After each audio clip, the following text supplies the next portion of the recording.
filament which will draw a current of 0.5 ampere. So question number 1, the current is 0.5 ampere.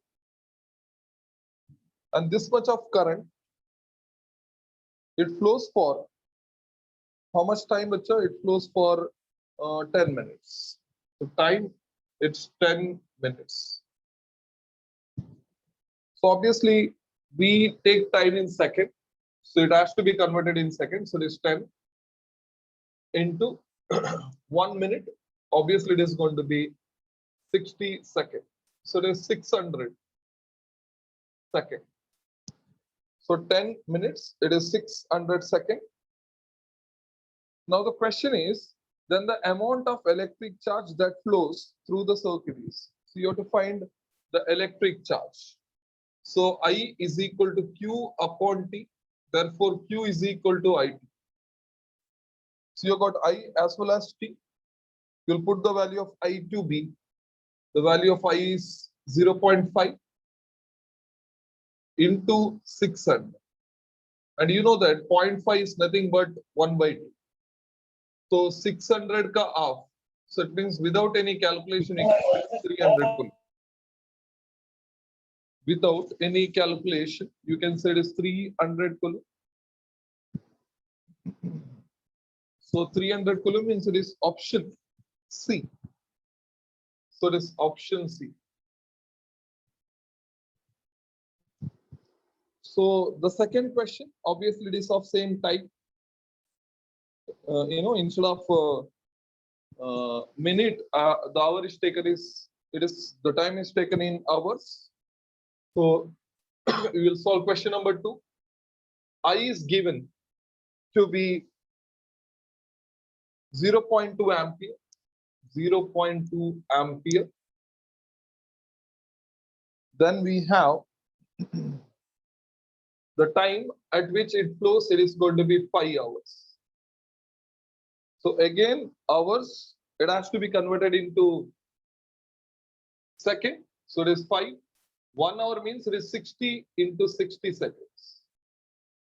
1 hour means it is 60 into 60 seconds. So you let it be, like, you will see whether some terms will get cancelled or not. Again, we have to find the charge flowing through the circuit.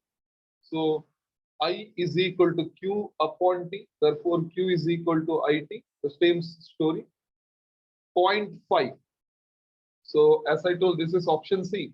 So it is 0.2 into 5 into 60 into 60. Now, if I multiply 0.2 into 0.5, obviously it is going to be 1. Then 60 into 60, obviously it is 3600 coulomb. So it is 3600 coulomb. Therefore, it is option A. So I hope these two questions, they are very clear. Now, next is question number 3. Name the instrument used to control current in an electric circuit. So, bacha, we have got option ammeter, then cell, key, and rheostat. You got ammeter, cell, key, and rheostat. See, ammeter, it is a device which measures current. Measures current. Right? And of course, cell, it will produce current. It will produce current. And of course, key will decide when current flows. When current will flow. When current will flow. Right? And of course, rheostat, obviously it will vary current. Because rheostat, it has got variable resistance. You can change the resistance.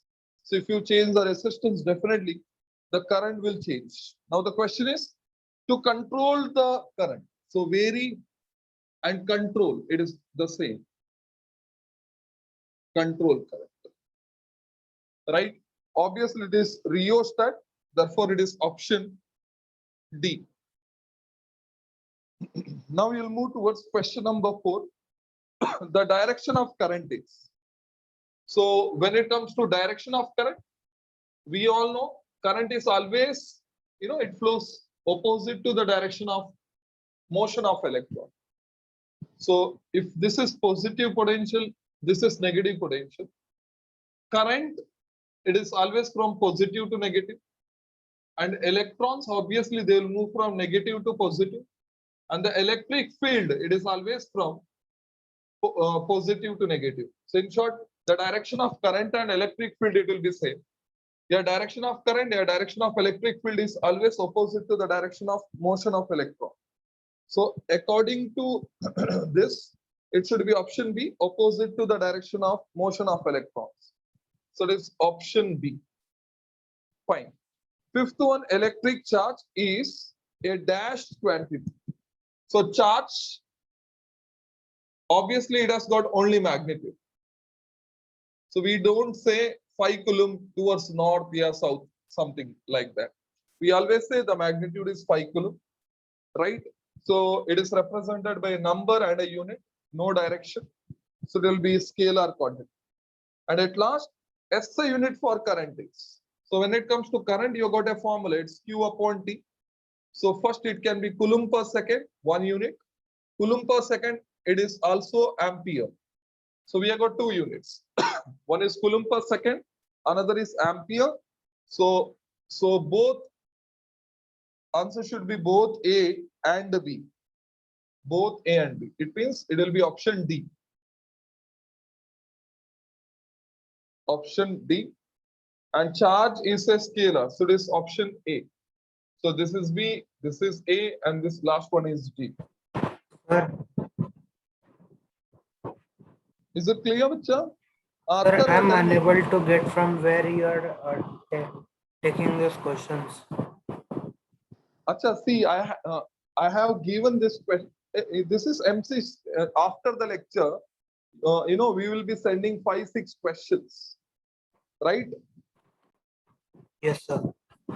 So I'm discussing that question, Bacha. See, once the lecture is done, after the lecture, from class you will get 5 to 6 MCQs, maybe 5 to 10 in between, right? So that questions I'm discussing. Did you get that now? Yes, sir. Got it. Okay, fine. So anyway, so last time we have finished up to electric current. Now, the relation between, so you're moving towards the relation between electric field and potential difference. So not electric field and potential difference. We are moving towards the relation between electric current and the potential difference. Aniket Mishra. Yes, sir. Good evening, sir. Good evening, Bacha. You unmute your mic. Yes, sir. I am new student. Okay, new student. Okay, fine. See, Bacha, in last lecture, we have finished up to definition of electric current and potential difference, right? Yes. So you have to inform class so that you can see my recorded videos. So I Okay, think sir. 3-4 recorded videos. If you see, then there will be, you will understand. Today also, the things which you are going to learn, that will be easy and you will understand. There is no Okay, sir. issue. Fine. Thank you, So sir. the relation between potential difference and electric current, it is given by a law called Ohm's law. Before getting into Ohm's law, let me explain Ohm's law in short. But if I consider a beaker, you assume that there is a beaker, right? And this beaker is filled with water to certain height. So maybe height h. The height of the water in this beaker, it's going to be h. Now here you have to understand, if I select one point exactly at the top, so you know that pressure at this point, since this point is it is in contact with the atmosphere. So the pressure at this point, it is P naught. That is atmospheric pressure. Now what happens when I move inside? So as I move inside, right, the pressure increases. So obviously if I select a point here, then the pressure at this point will be P, where P will be given by P is equal to P naught. That is atmospheric pressure plus H rho G, where H is going to be the height from the top point, I mean A, and this is the point where P, we have got one more point inside. So height of the liquid, of course it is H, but when it comes to this H, yes, it is going to be the height from the free surface. So this height, it is going to be H. So it is very clear from the equation. At this point, H will be 0. Therefore, the pressure is P naught. But at this point, it is P naught plus H rho G. Means as you move inside, the pressure increases because P is directly proportional to H. Because density of water, G ka value, it will remain the same. G is acceleration due to gravity, right? I hope up to this much it is very clear. मतलब मैं क्या बोल रहा हूँ? Suppose मैंने एक point लिया free surface पे, वो atmospheric का contact पे है, तो उधर pressure रहेगा atmospheric pressure, जिसको हम लोग ने P naught लिया है. अभी जैसे जैसे मैं अंदर जाऊंगा बच्चा, so ultimately from the free surface height तो बढ़ेगा, तो pressure क्या होगा बच्चा? H rho G से बढ़ते जाएगा. मतलब इधर लिया तो ये हाइट से प्रेशर बढ़ेगा H rho G. सो जैसे जैसे आप इनफैक्ट लास्ट जो बॉटम वाला पॉइंट रहेगा उधर प्रेशर सबसे ज्यादा रहेगा, राइट बच्चा? Is it clear? Yes, sir. Okay. So बच्चा अभी मैं क्या कर रहा हूं, इधर एक पॉइंट ले रहा हूं, राइट? एक पॉइंट सी है. सो ऑब्वियसली प्रेशर बच्चा ए बी सी किधर ज्यादा रहेगा प्रेशर? ऑब्वियसली बी में, क्योंकि हाइट ज्यादा है फ्रॉम द फ्री सरफेस. बच्चा ये फ्री सरफेस, राइट? तो ऑब्वियसली इधर प्रेशर ज्यादा कम है, इधर उससे ज्यादा है, इधर उससे भी ज्यादा है. बच्चा ये बात समझ में आ रहा है आपको? Yes sir. हाँ. तो अभी प्रेशर बी पे सबसे ज्यादा है, उसके बाद सी पे थोड़ा कम है. ऑब्वियसली ए पे तो मतलब सबसे कम, that is P not, that is atmospheric pressure. अभी बच्चा बताओ, सपोज मैंने इधर एक होल बनाया, तो ऑब्वियसली होल मतलब उसको आप ओपनिंग बोलो, स्मॉल ओपनिंग को हम लोग होल बोलेंगे, अदरवाइज उसको हम लोग ओरिफेस भी बोलते हैं, ओरिफेस, राइट? अभी क्या होगा बच्चा, जैसे मैंने इधर ओपनिंग किया, पानी बाहर आएगा. एट द सेम टाइम मैं क्या कर रहा हूं, ये लेवल पे भी एक होल बना रहा हूं. सो एक ओपनिंग सी पे है, सी का लेवल पे, और ओपनिंग बी का लेवल पे है. तो बताओ बच्चा, किधर पानी जब बाहर आएगा, कौन ज्यादा डिस्टेंस कवर करेगा फ्रॉम द बीकर? कौन दूर तक जाएगा बताइए? सी वाला दूर जाएगा या बी वाला दूर जाएगा? बी वाला. ऑब्वियसली बी वाला, क्योंकि इधर प्रेशर जो है ना बच्चा बी से कम है, तो ऑब्वियसली बाहर तो आएगा बट इधर गिरेगा, राइट? क्योंकि इसका जो स्पीड है ऑब्वियसली उतना नहीं रहेगा जितना इधर का है, क्योंकि ये तो दूर जाने वाला है, मे बी इधर, राइट? तो इसका मतलब ये है, ये दोनों का बीच में प्रेशर डिफरेंस कम है. प्रेशर डिफरेंस कम है तो ऑब्वियसली इधर जो पानी बाहर आता है, so this is like flow of water is like flow of current. तो करंट कम रहेगा क्योंकि वो ज्यादा डिस्टेंस कवर नहीं कर रहे हैं, मतलब ऑब्वियसली करंट कम रहेगा. बट बी और ए का बीच में प्रेशर डिफरेंस ज्यादा है, तो अल्टीमेटली क्या होगा बच्चा, इधर इलेक्ट्रॉन का, इधर जो पानी बाहर आता है उसका स्पीड क्या रहेगा? ज्यादा रहेगा. तो इसका मतलब ये है, पोटेंशियल डिफरेंस कम है तो ऑब्वियसली इधर speed of water coming out will be less. Potential difference ज्यादा है तो speed of water coming out from the orifice या hole it will be more. अच्छा लॉजिक समझा? Yes sir. मतलब प्रेशर डिफरेंस ज्यादा है तो speed at which water comes out वो ज्यादा है। तो आप प्रेशर डिफरेंस को कंपेयर कर सकते हो पोटेंशियल डिफरेंस है। एंड जो पानी स्पीड से बाहर आता है उसको आप ये कर सकते हो कंपेयर करंट से। तो इतना तो क्लैरिटी मिल गया।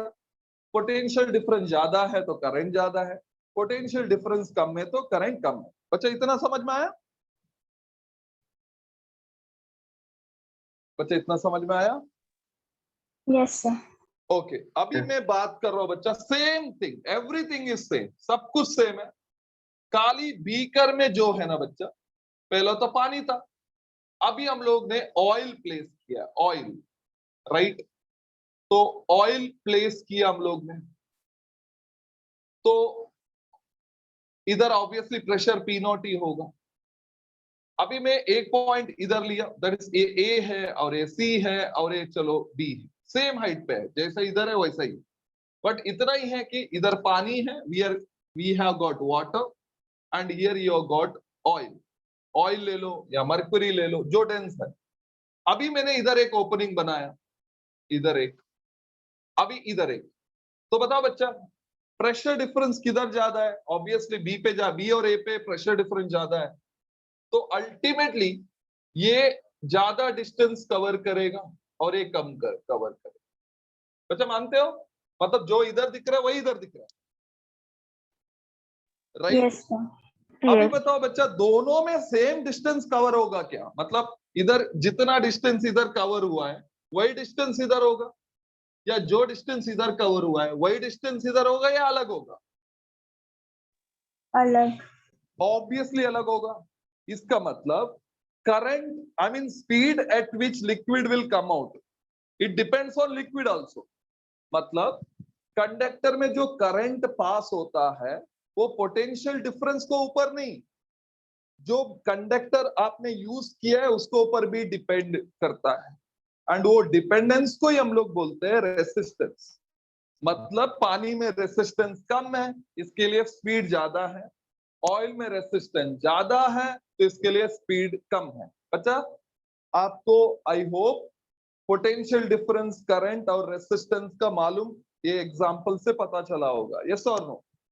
क्योंकि दोनों में आप कंडक्टर ए ले लो, कंडक्टर बी लो, वोल्टेज बढ़ेगा तो करंट बढ़ेगा, वोल्टेज कम किया तो करंट कम होगा। इधर भी ऐसा, वोल्टेज बढ़ेगा तो करंट कम होगा, वोल्टेज बढ़ेगा तो करंट कम होगा। बट दोनों में करंट कितना होगा, करंट कितना होगा वो बता नहीं सकते, इट विल बी डिफरेंट।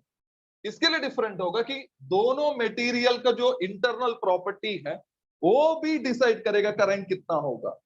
बच्चे इज इट ओके? समझ में आया? मतलब कॉपर वायर में बच्चा, कॉपर वायर लिया मैंने, वोल्टेज बढ़ाया तो करंट बढ़ता है, वोल्टेज कम किया तो करंट कम होता है। समझ मान के चलो कि उसमें करंट 5 एम्पियर है। अभी मैं आयरन का वायर लिया तो वोल्टेज बढ़ाया तो करंट बढ़ता है, वोल्टेज कम किया तो करंट कम होता है। बट करंट का जो वैल्यू है ऑब्वियसली 5 एम्पियर नहीं रहेगा, उससे कम रहेगा, क्योंकि कंडक्टर जो कॉपर है वो बेटर कंडक्टर है, राइट? बच्चा अनिकेत आपका माइक बच्चा प्रॉब्लम है, so you have to keep your mic mute. आपको कुछ डाउट है तो आप अनम्यूट हो जाओ, no problem, but otherwise you have to keep it mute. So anyway बच्चा सबको रिलेशन समझ में आया? मैं फिर से बता रहा हूं, पानी ज्यादा डिस्टेंस कवर कर रहा है, ऑयल कम डिस्टेंस कवर कर रहा है। इसका मतलब जो लिक्विड का नेचर है उसको ऊपर भी वो डिपेंड रहता है। इसका मतलब कंडक्टर आप कौन सा लेते हो उसको ऊपर भी डिपेंड करता है, राइट? बच्चा इज द एग्जाम्पल क्लियर? बच्चा एग्जाम्पल समझ में आया? Yes, sir. Yes, sir. Okay चलो fine. So will get into ohm's law, क्योंकि रिलेशन तो हमको पता चल गया। प्रेशर डिफरेंस ज्यादा है तो speed at which the water और oil which comes out it is going to be more. इसका मतलब पोटेंशियल डिफरेंस ज्यादा है तो करंट भी ज्यादा, पोटेंशियल डिफरेंस कम है तो करंट भी कम। बट करंट हर एक मटेरियल में ऑब्वियसली डिफरेंट डिफरेंट होगा, बट प्रॉपर्टीज तो सेम ही रहेगा। फाइन। और सेम वैसे एरिया में भी होगा ना? क्या बोल रहे हैं बच्चा? सर ज्यादा एरिया कम लेस रेजिस्टेंस से करेगा और कम मतलब एरिया वाला ज्यादा रेजिस्टेंस करेगा। हाँ, मतलब रेसिस्टेंस जो है मटेरियल टू मटेरियल अलग होगा, राइट। इसका मतलब जो आपका करंट सेट होगा कंडक्टर में, उसको पोटेंशियल डिफरेंस को भी देखना पड़ेगा और रेसिस्टेंस को भी देखना पड़ेगा, दोनों को देख के करंट को सेट करना पड़ेगा, राइट। अभी कॉपर वायर है, उसमें रेसिस्टेंस कम होता है तो करंट ज्यादा सेट होगा। आयरन वायर है तो ऑब्वियसली उसमें रेसिस्टेंस ज्यादा होता है तो करंट कम सेट होगा। बट नेचर यही रहेगा, वोल्टेज बढ़ा है तो करंट बढ़ता है, वोल्टेज कम किया तो करंट कम होता है। But I am talking about the initial current set. Is it okay?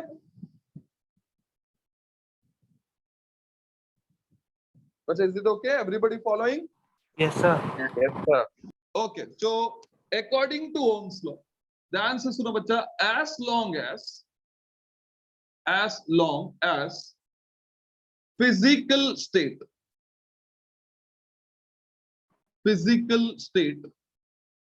बच्चा फिजिकल स्टेट मतलब देखो ब्रैकेट में लिख रहा हूं, एक लेंथ आता है और एक एरिया ऑफ क्रॉस सेक्शन आता है और एक मटेरियल आता है, देन टेम्परेचर आता है। तो फिजिकल स्टेट मतलब it will include this four terms. आप चाहे तो लेंथ और एरिया को दोनों को साथ में लिया तो डायमेंशन बोल सकते हैं हम लोग। सो बेसिकली डायमेंशन, मटेरियल और टेम्परेचर, ये फैक्टर्स फिजिकल स्टेट को रिप्रेजेंट करता है। So as long as physical state of a conductor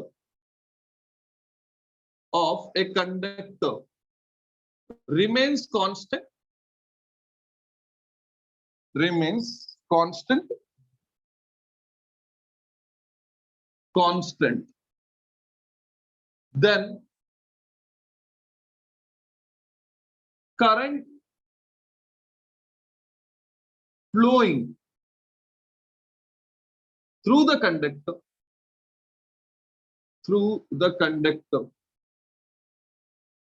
is directly proportional to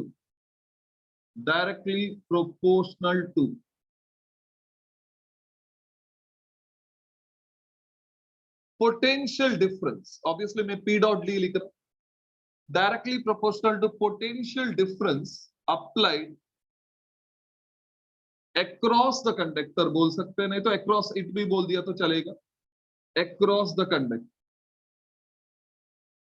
right. मतलब जब तक फिजिकल स्टेट जो है वो कांस्टेंट है, तो जितना आप पोटेंशियल डिफरेंस अप्लाई करेंगे वो करंट को डायरेक्टली प्रोपोर्शनल रहेगा। मतलब if you increase voltage current will increase, and if you decrease voltage current will decrease, right.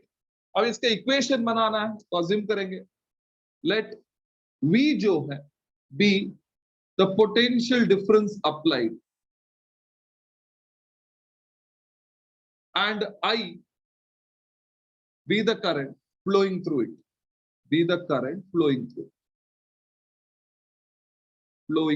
it,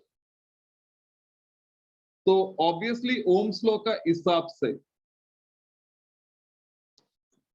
then according to Ohm's law definitely आप लिख सकते हो V is directly proportional to I, or I is directly proportional to V. V is directly proportional to I, or I is directly proportional to V, right? This is Ohm's law. अभी equation को carry forward करना है तो आपको पता है mathematically V is directly proportional to I है, तो आपको कांस्टेंट लेके आना पड़ेगा, right, to equate the equation. So V is directly proportional to I. I can write V is equal to I into R. So where R is constant of proportionality,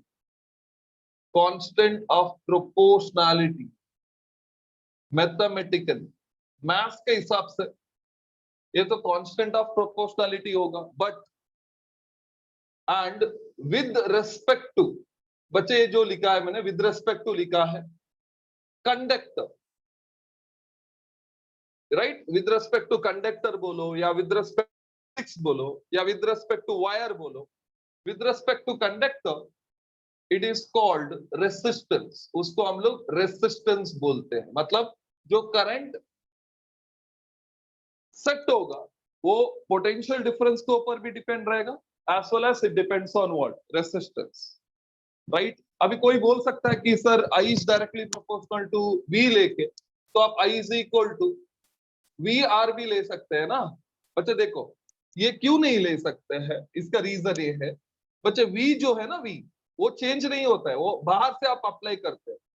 मेरे को ये बताओ, अप्लाइड वोल्टेज जो है, आप जो voltage apply करते हो, will it change with conductor की वजह से अप्लाइड वोल्टेज चेंज होता है क्या बच्चा? नहीं होता है। कौन चेंज होता है? करंट, क्योंकि करंट कंडक्टर का अंदर से पास होने वाला है, राइट। मतलब मैंने 5 वोल्ट अप्लाई किया बाहर से, वो थोड़ी कंडक्टर को देख के 4 बन जाएगा, राइट। वो जितना है उतना ही रहेगा। Ultimately V will not change, right. तो इसके लिए जो R आएगा वो V का साइड में नहीं आ सकता, I का साइड में आना चाहिए। So this is very important point. I repeat, the applied voltage definitely it will not depend on resistance, but current purely depends on resistance as well as potential difference. इसके लिए R I का साथ आना चाहिए। So I hope you are getting the things. So resistance एक नया term है, तो उसका आप पहला फॉर्मूला लिखेंगे, क्योंकि आपका पास V is equal to IR है, तो definitely R is equal to आप V upon I लिख ही सकते हैं। सो नया टर्म, तो नया फॉर्मूला उसका R is equal to V upon I। जब भी एक नया टर्म फॉर्मूला का साथ आता है तो उसका SI यूनिट लिखना पड़ेगा। अभी SI यूनिट पोटेंशियल डिफरेंस का तो वोल्ट है, करंट का तो एम्पियर है, एंड ये पहला यूनिट होगा दैट इज वोल्ट पर एम्पियर। एंड वोल्ट पर एम्पियर ओम्स को क्रेडिट देते हुए हम लोग वोल्ट पर एम्पियर को ऑब्वियसली लिखते हैं ओम, एंड ओम का जो सिंबल होगा that is omega, right. Actually उसका यूनिट वोल्ट पर एम्पियर है, बट ओम को हम लोग रेस्पेक्ट देने के लिए वोल्ट पर एम्पियर को हम लोग ने और एक यूनिट लेके आए that is ohm, denoted by omega, right. तो हम लोग को फॉर्मूला मिल गया, SI यूनिट मिल गया।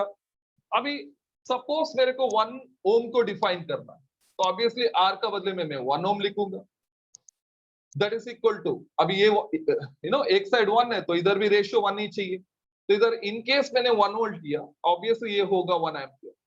सो it is like 1 ohm will be equal to 1 volt upon 1 ampere, 1 volt upon 1 ampere. So on the basis of this, obviously मैं ऐसा define कर सकता हूं, सपोज एक कंडक्टर है, उसके अक्रॉस आपने पोटेंशियल डिफरेंस अप्लाई किया 1 वोल्ट, सपोज वो करंट 1 एम्पियर प्रोड्यूस कर रहा है, 1 एम्पियर, तो मैं बोल सकता कि उसका रेसिस्टेंस 1 ओम है। बराबर है बच्चा? Is it clear? मतलब एक कंडक्टर है, उधर मैंने वोल्टेज अप्लाई किया 1 वोल्ट, तभी वो वोल्टेज करंट 1 एम्पियर प्रोड्यूस कर रहा है, तो मैं बोल सकता कि उसका रेसिस्टेंस 1 ओम है, राइट। बच्चा देखो, if 1 volt potential difference applied across the conductor produces a current of 1 ampere, then resistance of the conductor is said to be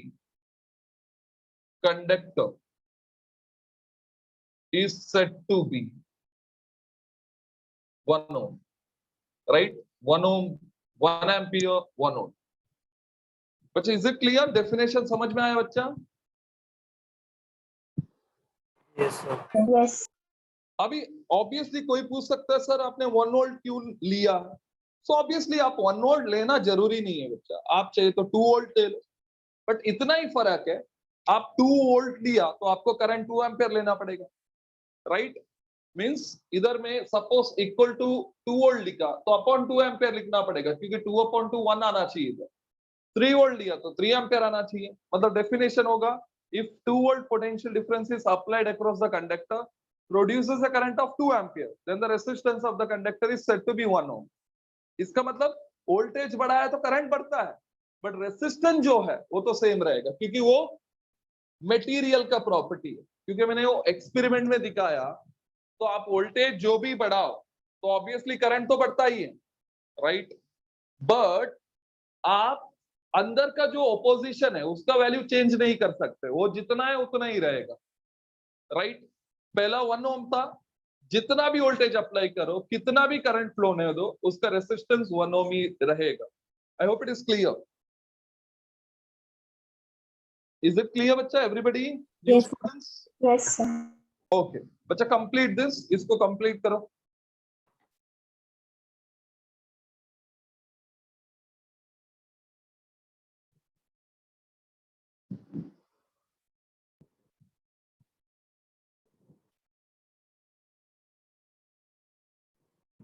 sir ये WRT क्या है? विद रेस्पेक्ट टू बच्चा, विद रेस्पेक्ट टू।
तो लिख के हो गया तो प्लीज लेट मी नो।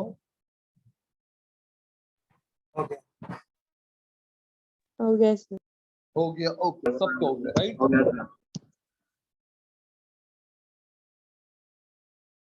तो all finished, all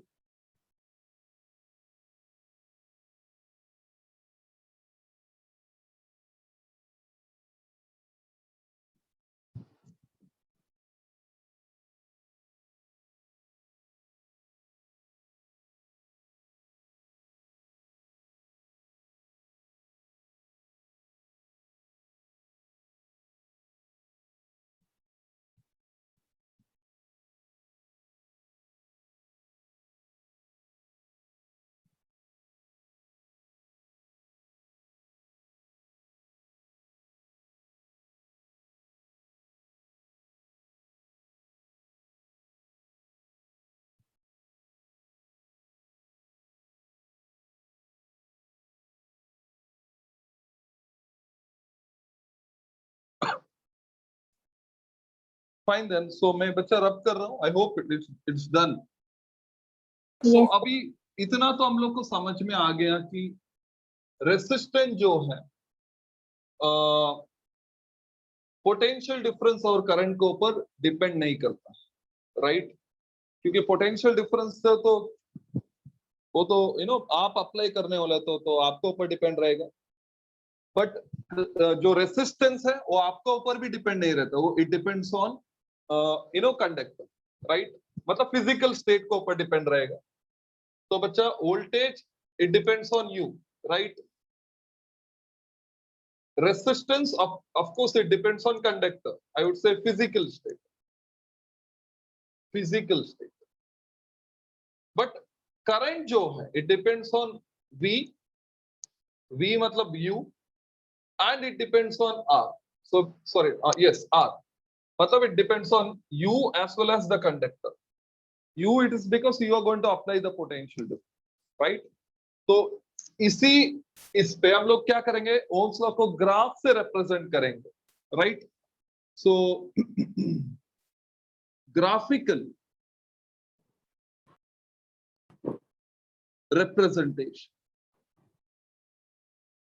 representation of Ohm's law. Ohm's. Fine. बच्चा अभी जब आप ग्राफ से रिप्रेजेंट करेंगे तो ध्यान देना,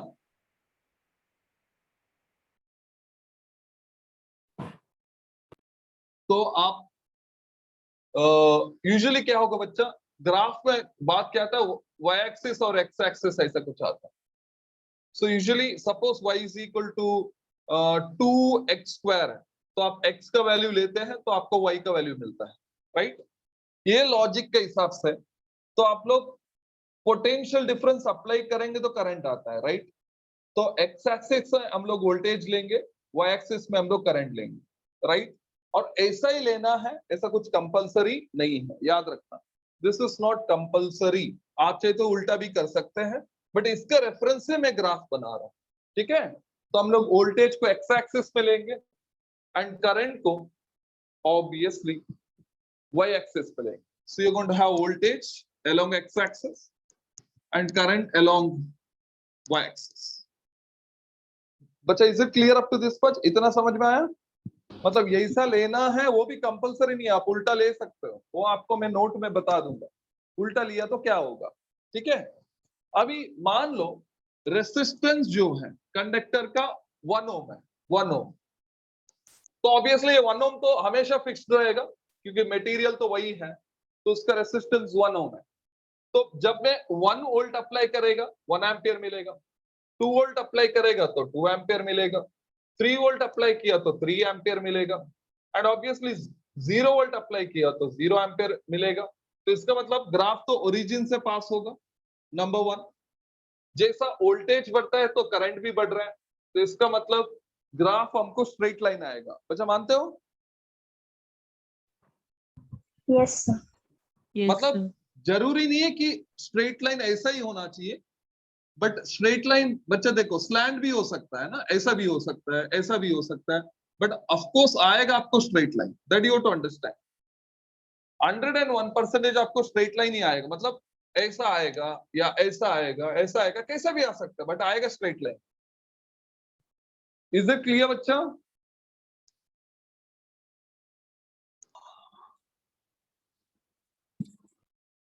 मतलब इतना तो कंफर्म लिख सकता हूं, द ग्राफ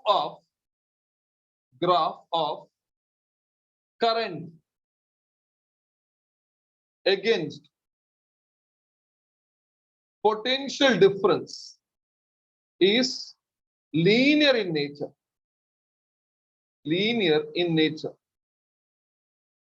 प्रिसाइज करके लिखना है तो straight line passing through origin, straight line passing through origin.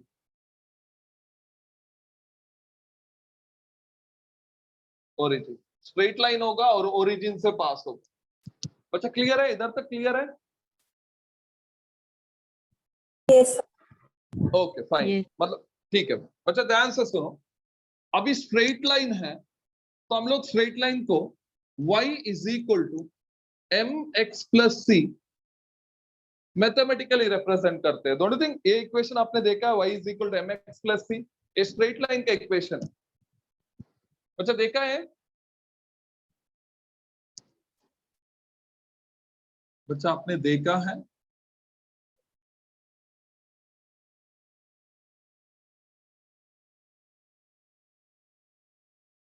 बच्चे have seen this equation y is equal to mx plus c, ऐसा कुछ इक्वेशन बच्चा देखा है आपने? इसमें y ऑब्वियसली करंट होगा क्योंकि y एक्सिस पे है, x ऑब्वियसली वोल्टेज होगा क्योंकि वो x एक्सिस पे है।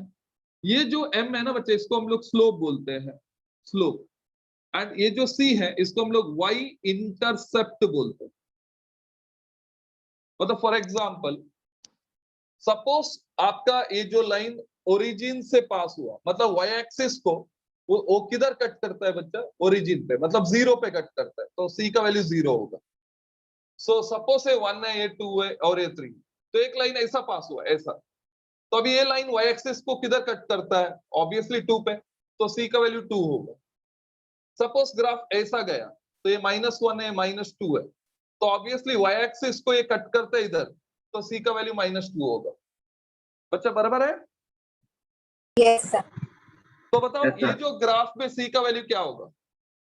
0.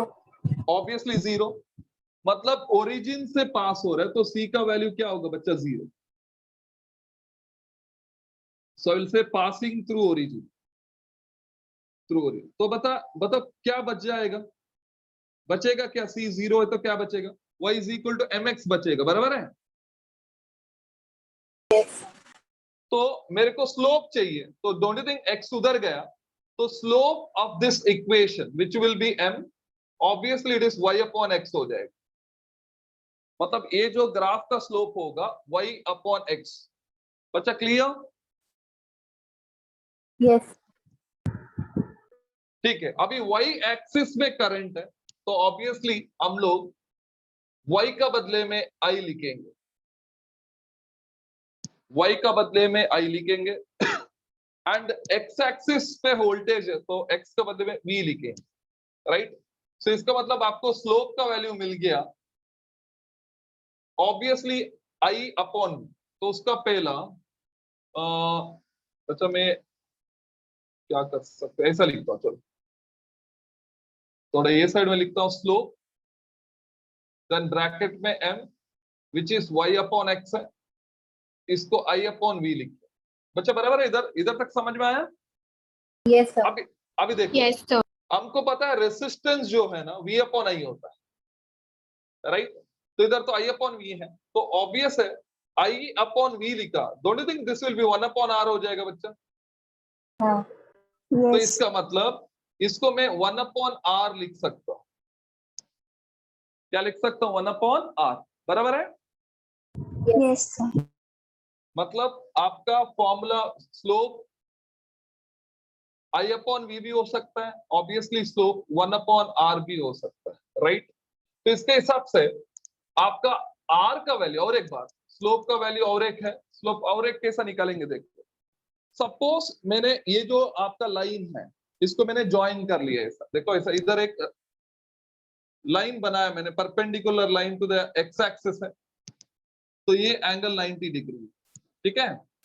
तो अब ये राइट एंगल ट्रायंगल है, तो इसको मैंने थीटा मान लिया, theta, right? So this is theta. अभी ये जो है ना बच्चा, ये ऑब्वियसली ये जो हाइट है वो इधर रहेगा, so ultimately this will represent current, या आई को रिप्रेजेंट करेगा, एंड नीचे वाला obviously it will represent B. You agree with me? Yes. This is, suppose इसको मैंने करंट बोला, इसको मैंने पोटेंशियल डिफरेंस बोला, तो अल्टीमेटली ये करंट होगा, ये वोल्टेज होगा, बराबर है? हाँ. ठीक है, तो बताओ ये जो ग्राफ में, tell me what is tan theta? tan theta क्या होगा बच्चा?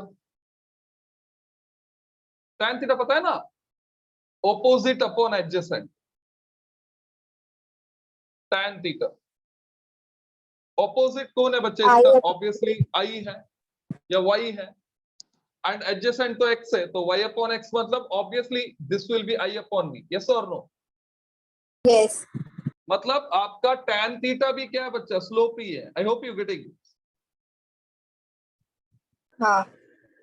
मतलब आपको स्लोप का इतना सारा फॉर्मूला मिल गया, राइट? तो इसके हिसाब से मैं ऑब्वियसली रेसिस्टेंस का वैल्यू निकालूंगा। तो रेसिस्टेंस को मैं ऑब्वियसली 1 अपॉन स्लोप लिख सकता हूं। देख लो बच्चा अच्छे से, 1 अपॉन स्लोप है तो वो 1 अपॉन m हो सकता है या 1 अपॉन tan थीटा हो सकता है, अदरवाइज इट इज v/i हो सकता है। I hope you getting. देख लो बच्चा, देख लो अच्छे से, उसका सबको उल्टा कर देना। 1/r, r चाहिए तो r इधर आएगा, स्लोप इधर आएगा, तो ये फॉर्मूला राइट।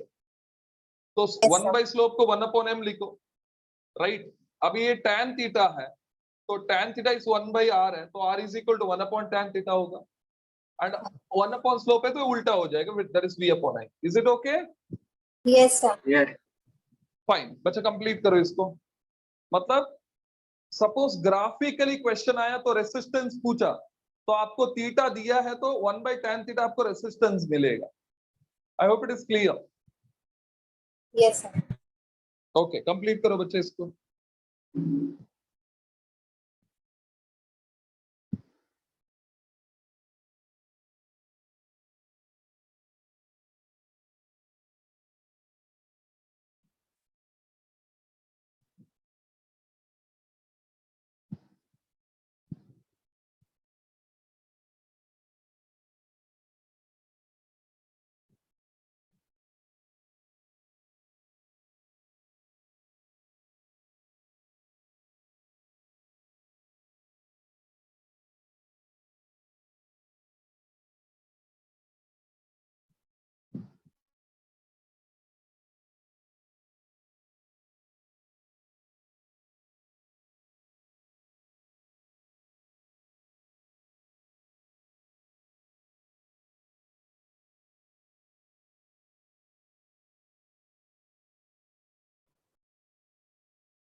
सर हो गया लिख के।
I'm rejoining again बच्चा, just wait for a second, थोड़ा ब्लर हुआ था बस।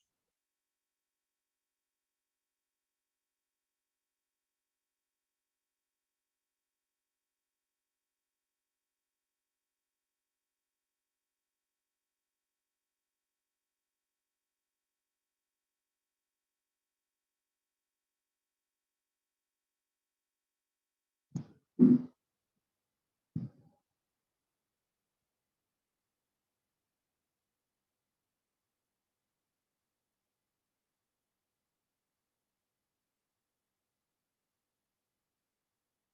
बच्चा, हो गया सबका लिख के? Yes, sir. बच्चा इन केस ग्राफ Yes, sir. उल्टा आया, मतलब करंट अगेंस्ट पोटेंशियल डिफरेंस नहीं, पोटेंशियल डिफरेंस अगेंस्ट करंट आया, तो क्या बच्चा स्ट्रेट लाइन तो 101% आएगा, राइट? तभी भी स्ट्रेट लाइन नहीं आएगा, नो डाउट, बट तभी क्या डिफरेंस होगा बच्चा वो देखो। तो ऑब्वियसली मैं नोट करके लिख रहा हूं, so note. So in case graph आया उल्टा, मतलब ऊपर वोल्टेज नीचे करंट, तो ऑब्वियसली जीरो पे तो जीरो ही होगा, तो ग्राफ तो ऐसे ही आएगा स्ट्रेट। ठीक है, वो याद रखना है आपको। देन सपोज इसका मेरे को स्लोप निकालना है, तो ऑब्वियसली मैं ऐसा ज्वाइन करूंगा इसको।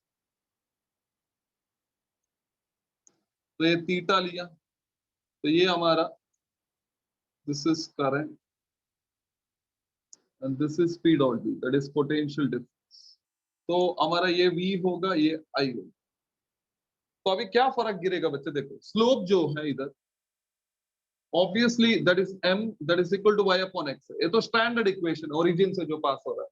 बट अभी y एक्सिस में क्या है बच्चा, पोटेंशियल डिफरेंस है, तो ये V होगा, राइट? तो इधर तो करंट है तो I होगा, एंड V अपॉन I को आप स्लोप है तो tan थीटा लिख सकते हैं, एंड इधर V अपॉन I है तो डायरेक्टली R हो जाएगा। मतलब जब वो इक्वेशन में उल्टा दिया है तो ए फॉर्मूला नहीं आएगा, डायरेक्ट आएगा, मतलब R is equal to, you will have slope is equal to m and that is equal to 1 by tan theta, that is equal to of course V upon I, ये तो same ही रहेगा। अच्छा समझ में आया? Yes, sir. Yes, sir. मतलब ये जरूरी है, आप y एक्सिस और x एक्सिस में क्या दिया है वो देखना जरूरी है, राइट? सपोज वो I अगेंस्ट V है तो ये फॉर्मूला, V अगेंस्ट I है तो ये form, right? So that you have to understand. So आपको अच्छे से देखना पड़ेगा, तो ये नोट करके मेंशन कर लेना बच्चा। So if it is potential difference against current, you should be very careful. So then resistance is nothing but slope is nothing but tan theta, right?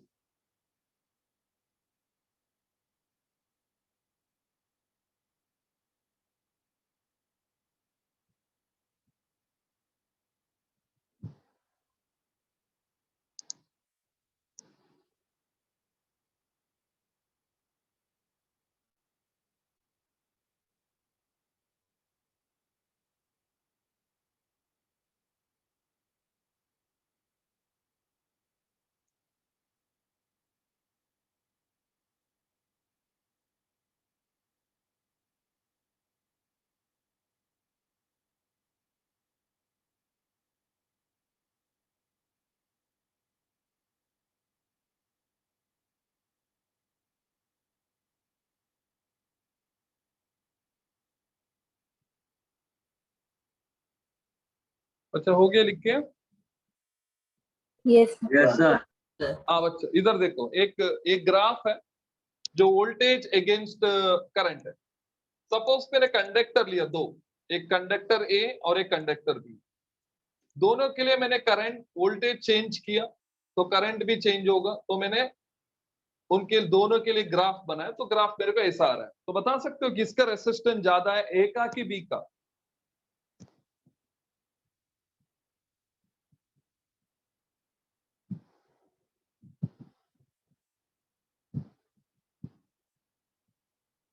किसका रेसिस्टेंस ज्यादा है बच्चा, ए का ज्यादा है या बी का ज्यादा है?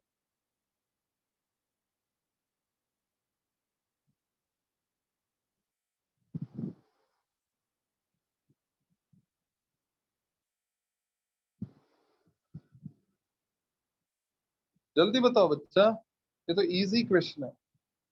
A, sir. ए का ज्यादा है, वेरी गुड, ए का ज्यादा है। कैसे किया बच्चा बताओ? सर वो tan थीटा का फॉर्मूला ये इसी में तो भी है। हाँ, क्योंकि इधर V अगेंस्ट आई है तो it comes to this case. तो ये केस है तो रेसिस्टेंस क्या रहेगा बच्चा? tan थीटा रहेगा। तो ये थीटा है B का और ये थीटा है A का। सो ऑब्वियसली थीटा किसका ज्यादा है? A का। ठीक तो है। थीटा ज्यादा है तो tan थीटा भी ज्यादा, मतलब theta A is more than theta B, therefore tan theta A is more than tan theta B, and tan theta is nothing but resistance, so resistance of A is more than resistance of B। बराबर है बच्चा? हाँ तो मान लो कि आपको tan theta होता है करके पता नहीं है, ठीक है, तभी क्या करना है बच्चा? देखो क्या करना है, सिंपल है। आप कोऑर्डिनेट बनाओ बच्चा, कोऑर्डिनेट इन द सेंस, ये देखो इधर इतना वोल्टेज पे इतना करंट, राइट, एंड इधर इतना वोल्टेज पे इतना करंट। तो बताओ मेरे को, ए पे क्लियरली दिख रहा है आपको, ए पे मैंने वोल्टेज ज्यादा अप्लाई किया, ज्यादा इतना वोल्टेज, तो करंट कम है। एंड बी पे क्या है, वोल्टेज इतना ही अप्लाई किया, इतना ही, करंट इतना ज्यादा है। तो ऑब्वियसली करंट ए पे ज्यादा है कि बी पे ज्यादा है बच्चा? एक मतलब देखो, ए पे मैंने ए। वोल्टेज ज्यादा अप्लाई किया फिर भी करंट कम आ रहा है, इधर वोल्टेज मैंने कम अप्लाई किया फिर भी करंट ज्यादा आ रहा है। तो वोल्टेज ज्यादा अप्लाई करने भी करंट कम है तो रेसिस्टेंस बहुत ज्यादा है, वोल्टेज कम किया फिर भी करंट ज्यादा है तो रेसिस्टेंस कम है। I hope you getting. ये लॉजिक से भी आप सॉल्व कर सकते हो, डोंट यू थिंक ये सॉल्व हो सकता है ऐसा भी? हाँ राइट तो थोड़ा बहुत लॉजिक कॉन्सेप्ट, मतलब इनकेस फॉर्मूला नहीं आया तो लॉजिकली सोचना भी आना चाहिए आपको। इज इट ओके बच्चे? इधर तक सब समझ में आया? Any confusion? नो बाकी जो नया स्टूडेंट्स है, बच्चा आपको समझ में आया? अनिकेत, सब नया स्टूडेंट्स, बच्चा आपको अथर्वा समझ में आया बच्चा? Okay fine. So I hope up to this much it is very clear. तो आगे का जो है हम लोग नेक्स्ट टाइम करेंगे, मतलब रेसिस्टेंस क्यों आता है, कैसा आता है, देन कंडक्टेंस, कंडक्टिविटी,